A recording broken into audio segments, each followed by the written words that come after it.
माननीय सभापति महोदय, आपने मुझे मांग संख्या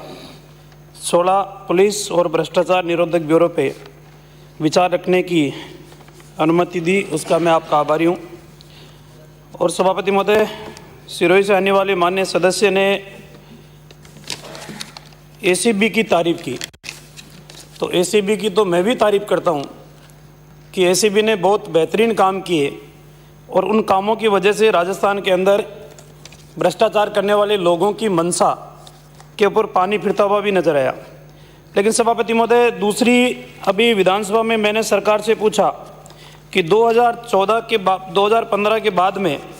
कितने ऐसे राजस्थान प्रशासनिक अधिकारी हैं जिनको इस सरकार ने अभियोजन स्वीकृति देने के लिए मना किया, और उन आंकड़ों के अंदर सभापति महोदय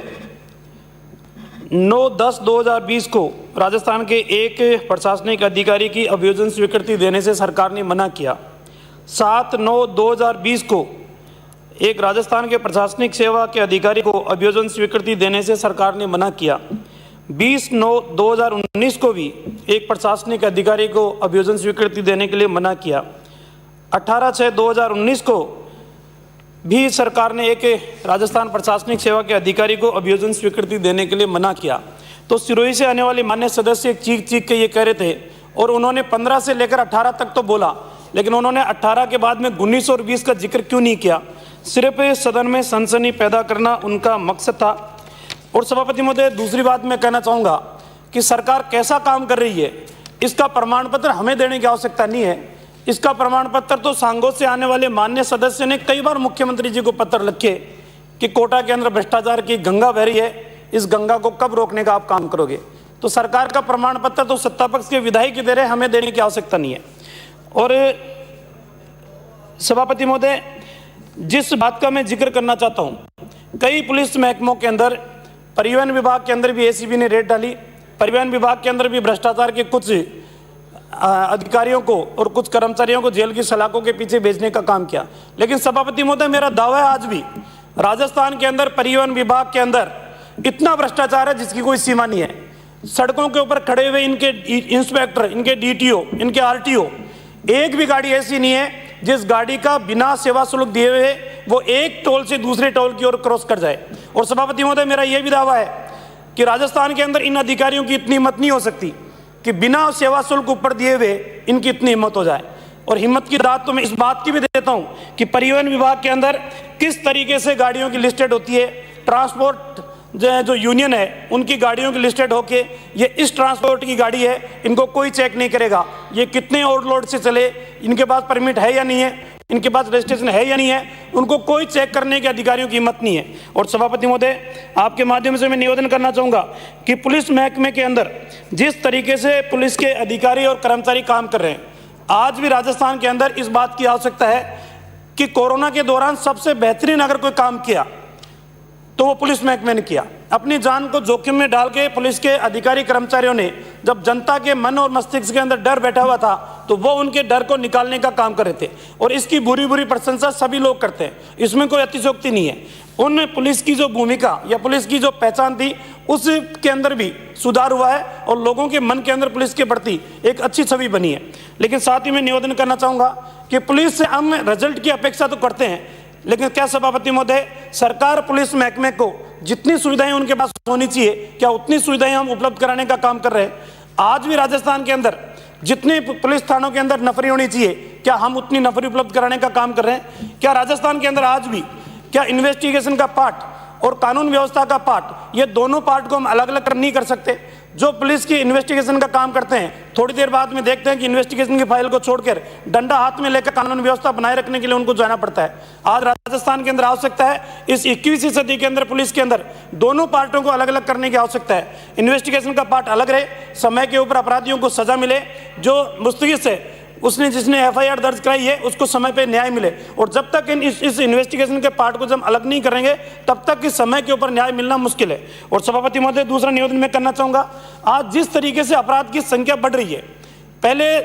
चिन्हित लोग हुआ करते थे, चिन्हित क्षेत्र हुआ करते थे, मुखबिर की व्यवस्था अच्छी थी, उसके आधार के ऊपर जो घटनाओं को अंजाम देते थे उनके बारे में लोगों को पहले से पता थी कि ये अपराध अमुक व्यक्ति कर सकता है, अमुक स्थान के ऊपर रहने वाले लोग कर सकते हैं। आज अपराध कौन कर रहा है? घर के अंदर छुपा हुआ व्यक्ति भी अपराध कर सकता है, किसी को पता नहीं। और जिस तरीके से साइबर क्राइम जो बढ़ा है सभापति महोदय, वास्तविकता यह है कि साइबर क्राइम जिस तरीके से कई हजार किलोमीटर दूर बैठा हुआ व्यक्ति भी अपराध को अंजाम देने लग गया है। आज हमें आवश्यकता है कि जिस तरीके से थानों के अंदर आपने स्वागत कक्ष बना दिए, अच्छी बात है। आपने, सरकार ने बजट नहीं दिया, ये बहुत अच्छी बात है। सांसदों ने, विधायकों ने या स्थानीय स्वयंसेवी संस्थाओं ने या रिक्को ने, जिनके औद्योगिक क्षेत्र चलते थे, उन्होंने आपके स्वागत कक्ष बनाए, बहुत अच्छी बात है। लेकिन क्या स्वागत कक्ष बनने के बाद में क्या उनके अंदर आपने माकूल व्यवस्था की? क्या वहाँ कंप्यूटर उपलब्ध कराने का काम किया? क्या आपने वहाँ मैन पावर की भर्ती करने का काम किया? क्या इस साइबर क्राइम को रोकथाम करने के लिए आप सीओ सर्किल के ऊपर आप एक ऐसी इन्वेस्टिगेशन टीम नहीं गठित कर सकते? आज भी ग्रामीण क्षेत्र और शहरी क्षेत्र के अंदर कोई अपराध घटित होता है तो उसकी कॉल डेटा निकलाने के लिए पहले आप एसपी ऑफिस के अंदर सूचना दो, फिर एसपी ऑफिस की सूचना उस कंपनी के अंदर जाएगी, फिर कंपनी उसकी सूचना एसपी को उपलब्ध कराएगी, फिर एसपी की सूचना नीचे सीओ सर्किल पे आएगी, फिर वो एसएचओ को हैंड ओवर करेगा कि आपकी मोबाइल लोकेशन ये है, आपकी कॉल डिटेल ये है। मैं चाहता हूं सभापति महोदय कि अगर अपराध के ऊपर अंकुश लगाना हम चाहते हैं तो प्रत्येक सीओ सर्किल राजस्थान के ऊपर इस क्राइम, साइबर क्राइम को रोकथाम करने के लिए एक ब्रांच ऐसी स्थापित की जाए। और आप भर्ती ले रहे हो पुलिस के अंदर, आप 2000 की भर्ती कर रहे हो, 5000 की कर रहे हो, 10,000 की कर रहे हो, आप उसी के अंदर क्यों नहीं डालते? क्या हम इतने एक्सपर्ट लेंगे जो आईटी के जानकार हैं, उतनी की भर्ती हम करेंगे ताकि एक आने वाले समय के अंदर जो चुनौतियां हमारे सामने हैं उन चुनौतियों के ऊपर अंकुश लगा सकें। एक सभापति महोदय, मेरा आपसे निवेदन है, आज एक प्राइवेट सेक्टर के अंदर भी कोई लेबर अगर 8 घंटे से ज्यादा काम करती है तो उसको इंसेंटिव मिलता है, 2 घंटे का, 4 घंटे का, 5 घंटे का, जो जितनी देर काम करेगा वो इंसेंटिव मिलेगा। पुलिस महकमे के अंदर आज भी 12 महीने की सैलरी के अलावा 1 महीने का इंसेंटिव मिलता है, हार्ड वर्किंग करने के आधार पे 1 महीने का। क्यों नहीं पुलिस को भी हम इसी तरीके से उनको मेहनत और परिश्रम के आधार के ऊपर हम उनको मानदेय देने का काम करें, ताकि जिस तरीके के चर्चा परिचर्चा सब लोग करते हैं उसके ऊपर भी अंकुश लगाया जा सकता है। एक सभापति महोदय, आपके माध्यम से मैं निवेदन करना चाहूंगा, आज पुलिस के सामने एक नहीं अनेकों चुनौती हम सबके सामने है। सबसे बड़ी चुनौती, मैं धन्यवाद दूंगा राजस्थान पत्रिका को जिन्होंने एक मुहिम चलाई राजस्थान के अंदर शुद्ध के लिए युद्ध। सभापति महोदय, आज भी एक व्यक्ति दूसरे के थप्पड़ मार दे, पुलिस के अंदर परिवार दर्ज होने के बाद में 323, 341 के अंदर उसका चालान पेश कोर्ट के अंदर होगा, न्यायालय के अंदर उसका चालान पेश होने के बाद में उसकी प्रक्रिया, एक न्यायिक प्रक्रिया शुरू होगी। लेकिन सभापति महोदय, आपके माध्यम से मैं निवेदन करना चाहूंगा, राजस्थान के अंदर अनेकों लोग ऐसे काम धंधों के अंदर लिप्त है जो मिलावट के आधार के ऊपर लोगों को मारने का काम कर रहे हैं और उनके खिलाफ पुलिस सख्त नहीं है। पुलिस ये कहती है ये रसद विभाग कार्रवाई करेगा, रसद विभाग को कहते हैं कि साहब मेडिकल डिपार्टमेंट कार्रवाई करेगा, मेडिकल डिपार्टमेंट कहता है हम सैंपल लेंगे, सैंपल भेजेंगे, सैंपल की रिपोर्ट 5 महीने में आएगी। 5 महीने तक तो वो सैंपल ही पहले हो जाएगा, 5 महीने के बाद में रिपोर्ट जो आएगी वो ये आएगी कि नहीं साहब मिलावट इसमें थी नहीं। सभापति महोदय, सरकार ने घोषणा की थी कि हम प्रत्येक जिला हेडक्वार्टर के ऊपर इन मिलावट के लिए लेबोरेटरी की स्थापना करेंगे ताकि उसकी समय के ऊपर जांच हो सके। सरकार ने एक कदम भी जिला स्तर के ऊपर लेबोरेटरी गठित करने के लिए एक कदम भी नहीं बढ़ाया। मैं चाहूंगा कि सरकार पूरे जिले के अंदर लेबोरेटरी स्थापित करे, समय के ऊपर जांच हो और उसकी रिपोर्ट आए और उसके बाद में कार्रवाई हो सके। और मैं ये भी चाहूंगा सरकार से कि आने वाले समय के अंदर विधानसभा का सत्र चल रहा है, क्यों नहीं आप ऐसा सख्त कानून लेकर आते हो? भय बिना प्रीत नहीं होती सभापति महोदय, और यदि भय बिना प्रीत नहीं है तो भय पैदा करना बहुत नितांत आवश्यक है, और भय तभी पैदा हो सकता है सभापति महोदय जब कानून का डर होगा। मैं चाहूंगा कि सरकार इसी सत्र के अंदर कोई ऐसा कठोर कानून लेकर आए ताकि ऐसे मिलावट करने वाले, आज मिलावट सभापति महोदय कहां नहीं है, दूध आपको शुद्ध नहीं मिल रहा, पनीर आपको शुद्ध नहीं मिल रहा, मावा आपको शुद्ध नहीं मिल रहा, घी आपको शुद्ध नहीं मिल रहा, कोई ऐसी चीज नहीं है जो शुद्ध आपको मिले, यहां तक कि आपको मसाले भी शुद्ध नहीं मिल रहे। तो आखिरकार आप इंसान के जीवन के साथ इतना बड़ा खिलवाड़ करने वाले लोगों के खिलाफ सरकार क्यों नहीं कठोर है? और एक सभापति महोदय, आपके माध्यम से मैं निवेदन करना चाहूंगा कि राजस्थान में जिस तरीके से पुलिस की भूमिका जो बढ़ रही है, घरेलू झगड़े से लेकर, नाली के झगड़े से लेकर हत्या तक की इन्वेस्टिगेशन पुलिस की भूमिका,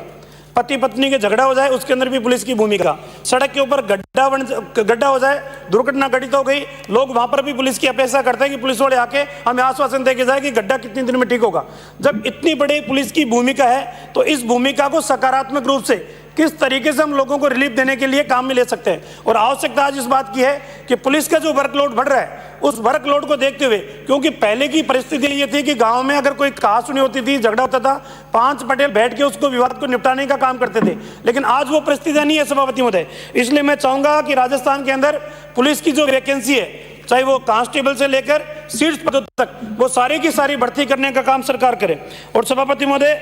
एक जिस तरीके का अपराध बड़े शहरों के अंदर हम सब देखते हैं, हुक्का बार, सैलून का अपराध, मादक पदार्थों की तस्करी, और जिस तरीके से आज राजस्थान के अंदर ये दिन प्रतिदिन बढ़ती जा रही है, पुलिस का अभियान चलता है, कुछ समय के लिए ये अपराध कम होते हैं, उसके बाद में निरंतर इन अपराधों के अंदर वृद्धि होती जाती है। मैं चाहूंगा सभापति महोदय कि आने वाली पीढ़ी को बचाने के लिए जो सैलून के जो अपराध हो रहे हैं, हुक्का बार के अंदर जो अपराध हो रहे हैं, मादक पदार्थों की तस्करी के आधार के ऊपर जो अपराध हो रहे हैं, इन अपराधों के लिए भी विशेष सेल गठित करके इन अपराधों के ऊपर अंकुश लगाने का काम करें। और सभापति महोदय, एक आपके माध्यम से भी निवेदन करना चाहूंगा, राजस्थान की सरकार, मैं फिर चेता रहा हूं, राजस्थान की सरकार शराब नीति के अंदर परिवर्तन करके राजस्थान के अंदर जो शराब माफिया समाप्त हुआ था वो पुनः जागृत करने का काम कर रही है। और सभापति महोदय, जिस तरीके से ऑक्शन के आधार के ऊपर, नीलामी के आधार के ऊपर शराब की दुकानों का आवंटन करने के लिए जा रही है सरकार, ये आने वाले समय के अंदर सबसे बड़ी कानून व्यवस्था बनाए रखने के लिए हम सबके सामने चुनौती है। मैं चाहूंगा सरकार पुरानी व्यवस्था, जो लॉटरी की व्यवस्था थी, उस व्यवस्था को बनाए रखे, ताकि आम आदमी भी इस अपेक्षा और उम्मीद के साथ कि मेरे भाग्य के अंदर भी कोई रोजगार का अवसर मिल सकता है, उसके आधार के ऊपर काम कर सके। इसलिए मैं चाहूंगा कि सरकार इस शराब नीति के अंदर जो परिवर्तन कर रही है उसको रोक लगाने का काम करे। और एक सभापति महोदय, आपके माध्यम से निवेदन करूंगा, दैनिक भास्कर के अंदर कई दिनों तक उनके संवाददाताओं ने मेहनत की, परिश्रम किया, और उसके बाद में राजस्थान की जनता को अवगत कराया कि किस तरीके से जनजातीय क्षेत्र के अंदर, किस तरीके से आदिवासी क्षेत्र के अंदर बिना माँ बाप के बच्चों की मानव तस्करी की जाती है। तस्करी की उन्होंने मेहनत और परिश्रम करके उनके घर से लेकर जहां तक बेचान होता है वहां तक की पूरी रिपोर्टिंग करने का काम किया। सभापति महोदय, मैं चाहूंगा कि राजस्थान के अंदर आज भी कई क्षेत्र ऐसे हैं जहां पर बच्चों की तस्करी होती है, मानव तस्करी होती है, उसके ऊपर भी सरकार कठोर कानून बनाकर इन घटनाओं के ऊपर अंकुश लगाने का काम करे। और सभापति महोदय, कई गुमशुदगियां आज भी कई थानों के अंदर दर्ज है, कई साल बीत जाने के बाद भी आज भी उन गुमशुदगियों का पता सरकार को नहीं है कि जो गुमशुदगी दर्ज हुई थी आखिरकार वो व्यक्ति कहाँ है। मेरे क्षेत्र के अंदर भी 2 गुमशुदगियां दर्ज हुई थी। एक जोया, जो रामपुरा डाबरी की रहने वाली थी, 5 साल की बच्ची थी, 2009-10 के अंदर FIR दर्ज हुई थी, आज दिन तक जोया का पता नहीं। एक भगवती देवी चौमू थाने के अंदर गुमशुदगी दर्ज हुई थी, 8 साल हो गई, अभी तक उसका भी पता नहीं। सभापति महोदय, मैं चाहूंगा कि गुमशुदगी के अंदर जो बच्चे हैं, पुलिस उनको गंभीरता से ले, आखिरकार कहाँ जाते हैं, कौन लेकर जाता है, किस तरीके से इन बच्चों का शोषण होता है, उसके ऊपर भी पुलिस ध्यान दे। और सभापति महोदय, आपके माध्यम से मैं निवेदन करूंगा, अभी सिरोही से आने वाले माननीय सदस्य ने काफी बातें की, वर्तमान सरकार की विगत सरकार से की, लेकिन सभापति महोदय, आज भी मैं राजस्थान के अंदर जिस तरीके से पुलिस के हाथ पैर बांधकर, और राजस्थान की सरकार कहती है कि अब कार्रवाई करो, जब पुलिस के हाथ पैर बांधकर सरकार कार्रवाई कराने की मंशा रखती है, बजरी माफिया, सरकार पुलिस को फ्रीडम दे, सरकार पुलिस को आजाद करे कि जो जहां पर अनैतिक कृत्य हो रहा है, अवैध खनन हो रहा है, बजरी के अवैध खनन हो रहा है, उसके ऊपर अंकुश लगाने का काम पुलिस करे। सभापति महोदय, विधानसभा चल रही है, कई मान्य सदस्यों ने बजरी की सदन के अंदर बात रखी कि किस तरीके से मिला जुला खेल खेला जा रहा है, उसके बाद कार्रवाई होती है, चंद जेसीबी जब्त की जाती है, चंद ट्रैक्टर जब्त किए जाते हैं, और उसके बाद इतनी हो जाती है। मैं चाहूंगा कि इस राजस्थान के अंदर बजरी के खेल के ऊपर अंकुश लगाने के लिए पुलिस को फ्री किया जाए और पुलिस उसकी कार्रवाई कर सके। एक अंतिम निवेदन करके अपनी वाणी को विराम दूंगा सभापति महोदय, कि जेलों के अंदर जिस तरीके से सभी मान्य सदस्य, हमारे उपनेता ने भी, सिरोही से आने वाले मान्य सदस्य ने भी चिंता जाहिर की है, 101% सभापति महोदय, जेलों की स्थिति बहुत ज्यादा दयनीय है। जो सुविधाएं आपको बाहर रहते हुए नहीं मिल सकती, वो सुविधाएं आप जेलों के अंदर प्राप्त कर सकते हो। और सभापति महोदय, जिस तरीके से जो छोटी छोटी धाराओं के अंदर कुछ दिनों के लिए, चंद दिनों के लिए जेल के अंदर जाने वाले व्यक्ति होते हैं, उनको भी किस तरीके से प्रताड़ित करके और उनके घर से पैसे मंगवाने का काम एक सिलसिलेवार चलता है। मैं चाहूंगा कि राजस्थान के अंदर जितनी भी जेलें हैं, उन जेलों के अंदर सरकार जैमर लगाए, वहां पर CCTV कैमरे लगाएं और इस तरीके के संदिग्ध गतिविधियों के ऊपर अंकुश लगाने का काम करें। और सभापति महोदय, अंत में मैं ये कहूंगा कि राजस्थान सरकार, ACB अपना बेहतरीन काम कर रही है, लेकिन ACB के भी हाथ पैर बांधकर सरकार उनसे रिजल्ट की अपेक्षा कर रही है, लेकिन वो रिजल्ट निकल के आने वाला नहीं है। अंत में एक बात कहते हुए कि सरकार पुलिस महकमे को जितनी सुविधाएं देना चाहती है उतनी सुविधाएं दे, और पुलिस महकमे में काम करने वाले 2400 के पे ग्रेड के ऊपर काम कर रहे हैं। मैं चाहूंगा कि सरकार इनके वर्क को देखते हुए, इनकी मेहनत को देखते हुए, इनकी परिश्रम को देखते हुए इनकी पे ग्रेड 3600 रुपये करने का काम करे, और मेरे ख्याल से 3600 का रेट पे करने के लिए सभी मान्य सदस्य भी सहमत है। इसलिए सरकार अपनी रिप्लाई देते समय इनके मानदेय को बढ़ाने के लिए माननीय शांति धारीवाल जी, माननीय गृह मंत्री जी के रूप में आप विराजमान हो, कम से कम पुलिस महकमे के प्रति आप संवेदनशीलता रखते हुए अपनी रिप्लाई के अंदर इनके पे ग्रेड 3600 रुपये करने की आप घोषणा करें। सभापति महोदय, आपने समय दिया, आपको बहुत बहुत धन्यवाद। जय हिंद, जय भारत। श्री गणेश गोगरा।